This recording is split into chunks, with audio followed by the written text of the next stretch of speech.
memerintah dengan adil. Semua saya nak sebut ini je. Bila Datuk Seri Sanusi sebut baru ni, saya nak nilai supaya janganlah twist benda ni tak betul.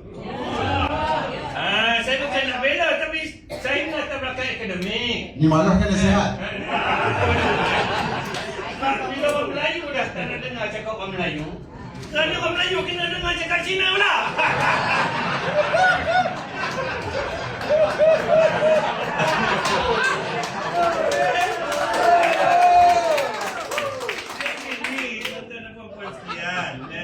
Allah ni Tuhan jadikan kita ni berbangsa-bangsa, tetapi setiap bangsa tu dia ada tempat dia, berasaskan kepada pecahan benua ni. Sebab kita dipisahkan dengan laut, cuaca kita. Sebab itu bila cuacanya putih, cuacanya dingin sejuk, kulitnya putih. Bila cuacanya panas, kulit hitam. Sangat. Sebutnya. Sebab kita itulah hakikat ciptaan Allah. Nak sebut ni. Bila cuacanya panas tidak, sejuk tidak, inilah jadinya. Nak hitam tidak, putih tidak. Sebab kita dipisahkan dengan inilah iklim dia, cuaca dia benua. Kita dipisahkan dengan air. Kan? Jadi saudara kena terima hakikat. Allah ni, Tuhan ni jadikan kita ini sesuatu bangsa, satu bangsa di suatu tempat.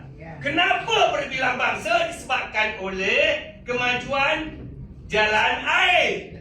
Masa kita di darat, kita tak boleh bergerak. Betul tak? Apabila jalan air diterokai, baru manusia boleh merentas benua.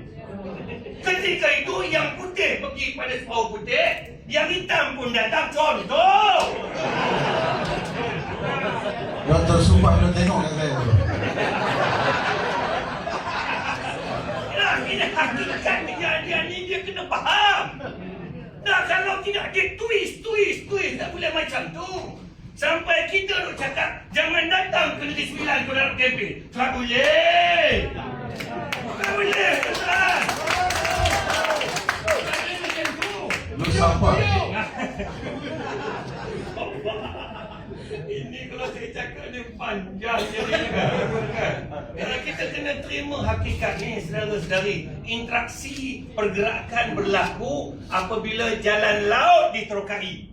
Ketika itulah baru sesuatu tempat itu berwarna-warni. Ni kena terima hakikat ni, tuan-tuan dan puan-puan. Datuk Seri Sanusi sebut benda ni. Dan saya dah lama sebut dah. Kita ni tengok muka tahu dah, tengok Subah tahu dah. Tengok saya tahu dah. Maknanya keturunan saya bukan datang daripada alam Melayu. Tuan-tuan kena terima hakikat ni. Bukan baru kita boleh duduk aman. Kita jadi berbilang bangsa ni sebab sejarahnya berlakunya interaksi, berlakunya pergerakan dan berlakunya penjajahan. Ini kena terima benda-benda macam ni. Kalau tidak, kita akan terus bermasalah. Betul tak? Saya rasa orang seperti Dr. Subah, CQ MCA. Tua kan? Apa tu? Lupa kan?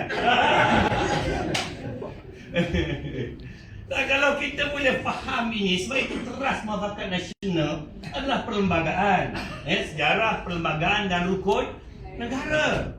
Tuan-tuan, perlembagaan negara kita ni dibuat sedemikian rupa berpandukan kepada sejarah. Betul tak? Kenapa ada hak istimewa orang Melayu? Contoh. Kenapa adanya hak istimewa diberikan kepada Islam? Contoh. Betul kan? Dan begitu juga Bumi Putra, Sabah dan Sarawak. Bahasa Melayu dan sebagainya, raja-raja Melayu, betul kan? Jadi di situ tuan-tuan bila pandang ini asas dia, ini yang menjadi panduan kita hidup bernegara, maka amanlah negara kita. Tapi kalau tuan-tuan twist benda ini, apa yang berlaku pada Datuk Seri Sanusi ini, dia tak ada salah langsung. Saya nak sebut, dia tak terlepas cakap pun. Ini berapa minit ni? Saya bagi sikit. Sikit lagi. Tak, setelah saya nak kena jelas ni. Dia tak tersalah cakap pun. Apa yang dicakap tu adalah fakta sejarah dia. Bukan? buat kajian tuan-tuan dulu masa saya belajar dulu. Saya buat kajian tentang persepsi orang Cina terhadap gerakan politik Melayu. Saya kena kaji asal-usul Melayu. Saya kena kaji asal-usul orang Cina. Apatah lagi saya memang Cina lah. Tapi nak tahulah kalau Cina kata saya Melayu. Jangan apa kan. Cua. Tapi dari segi perlembagaan Melayu.